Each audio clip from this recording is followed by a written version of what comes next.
আজি এই ধৰ্ম সমাৱেশলৈ অহা প্ৰতিগৰাকী গণ্যমান্য ব্যক্তি পিতৃ মাতৃতুল্য শ্ৰদ্ধেয় ধৰ্মপৰায়ণ ৰাইজ শুভাকাংক্ষী সকলোকে মই আসন গ্ৰহণ কৰিবলৈ অনুৰোধ জনালোঁ। Alangli ini tum kacing hon guru modoni ki handshake pen lamo kacing kiji lam the kiji pajo emena nam ke banglo ana mani ke bang peng ben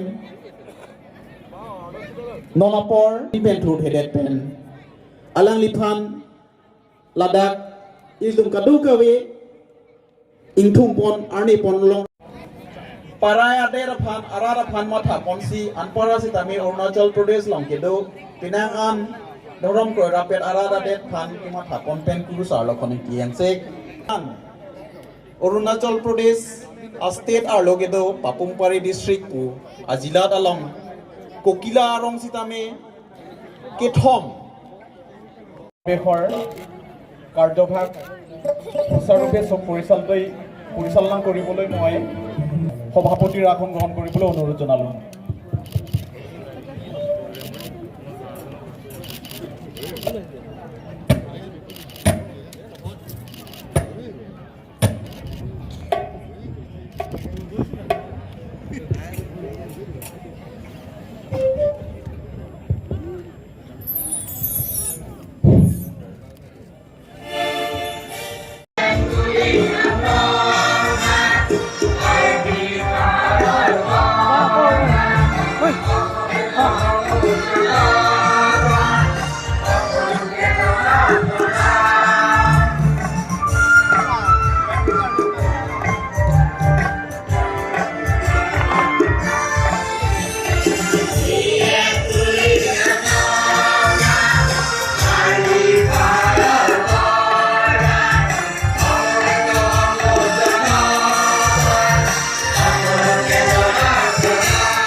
আমাৰ মাজত উপস্থিত লক্ষীমন সংঘৰ বিষয়ববীয়াসকল, আই মাতৃসকল, দেউতাসকল, উপস্থিত ৰাইজ সকলোকে মই কাৰ্ডম জনাইছোঁ।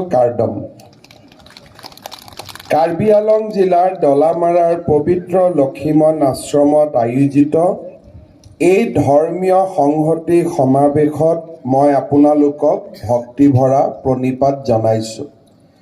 এই স্থানলৈ মই তৃতীয়বাৰলৈ আহিছোঁ আৰু প্ৰত্যেকবাৰেই ইয়ালৈ আহি মই নিজেও আধ্যাত্মিকভাৱে শক্তি অনুভৱ কৰোঁ আৰু নিজকে পবিত্ৰ অনুভৱ কৰোঁ। মই আজিৰ দিনটোত লক্ষীমন ধৰ্মৰ প্ৰৱৰ্তক আমাৰ অসমৰ এজন বিশিষ্ট আধ্যাত্মিক ধৰ্মগুৰু লক্ষণ ইংতি হানছেক দেৱক মোৰ প্ৰণিপাত জনাইছোঁ।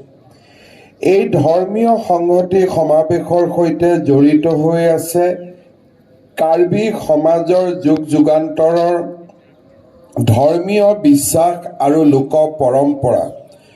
অনন্য লোকাচাৰেৰে সমৃদ্ধ কাৰ্বি সমাজৰ এই অনুষ্ঠানে সমাজত আধ্যাত্মিক চিন্তা চেতনা অধিক শক্তিশালী কৰি আহিছে। ডলামাৰাৰ এই লক্ষীমন আশ্ৰমে মানৱ সমাজত নৱ আধ্যাত্মিক চেতনা জাগ্ৰত কৰি আহিছে। লক্ষীমন ধৰ্মৰ অনুগামীসকলে বৰ্তমান সমগ্ৰ অসমৰ লগতে দাঁতি কাষৰীয়া ৰাজ্যসমূহত প্ৰায় 115খন লক্ষীমন দেৱান অৰ্থাৎ মন্দিৰ নিৰ্মাণ কৰি ধৰ্মীয় ভাৱধাৰা সিঁচৰিত কৰিবলৈ সক্ষম হৈছে। এই আশ্ৰমলৈ পূৰ্বে দুবাৰ ভ্ৰমণ কৰোঁতে মই ধৰ্মীয় সভাত অংশগ্ৰহণ কৰিছিলোঁ আৰু এই আশ্ৰমলৈ আজি মোৰ তৃতীয় ভ্ৰমণ। আজি ধৰ্মীয় সংহতি সভাত যোগদান কৰিলোঁ আৰু গুৰু লক্ষণ ইংতি হানছেক দেৱৰ প্ৰতিমূৰ্তি এটা উদ্বোধন কৰাৰো আমাৰ সৌভাগ্য হ'ল। এই সমাৱেশলৈ মই তৃতীয়বাৰৰ বাবে আহিছোঁ। ইয়াত আহিলে সঁচাকৈয়ে মনটো এক আধ্যাত্মিক শক্তিৰে ভৰি পৰে। মই পুনৰ লক্ষিমন ধৰ্মৰ প্ৰৱৰ্তক গুৰু লক্ষণ ইংতি হেনছেকদেৱক শ্ৰদ্ধা জনাইছোঁ আৰু বৰ্তমানৰ গুৰু মদন ইংতি হেনছেকদেৱকো মই মোৰ প্ৰণাম জনাইছোঁ। এতিয়া মেইন ইয়াত হ'ল যোৱাবাৰ আহোঁতে মই পাহাৰৰ ওপৰলৈকে ৰাস্তা বনোৱা কথা আৰু বাকীখিনি কৈছিলোঁ, সেইখিনি হৈ গ'ল।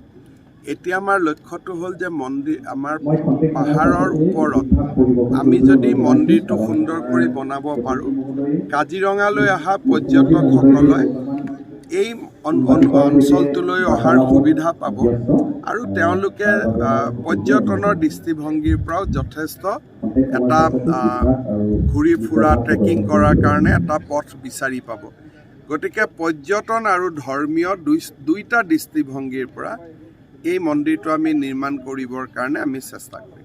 কাৰ্বি আংলঙৰ CM তুলিৰাম ৰংহাং আৰু বোকাজানা বিধায়ক নোমল নবীন হোৱাৰ পিছতো কাৰ্বি আংলঙৰ উন্নয়ন হৈয়ে আছে, কিন্তু তথাপিও আগন্তুক দিনত আৰু কিবা কাৰ্বি আংলঙৰ কাৰ্বি আংলঙৰ কাৰণে আমাৰ মেইন যিকেইটা কাম আছে বৰ্তমান, আমাৰ ইয়াত যিখন এগ্ৰিকালচাৰ কলেজ আৰু ভেটেনাৰী কলেজ, এই দুখন আমি খুব সোনকালে নিৰ্মাণ কৰিব লাগে। তাৰ কাৰণে বিভিন্ন ব্যৱস্থা চলি আছে আৰু ইউনিভাৰ্চিটিখনো আমাৰ এজেণ্ডাত আছে।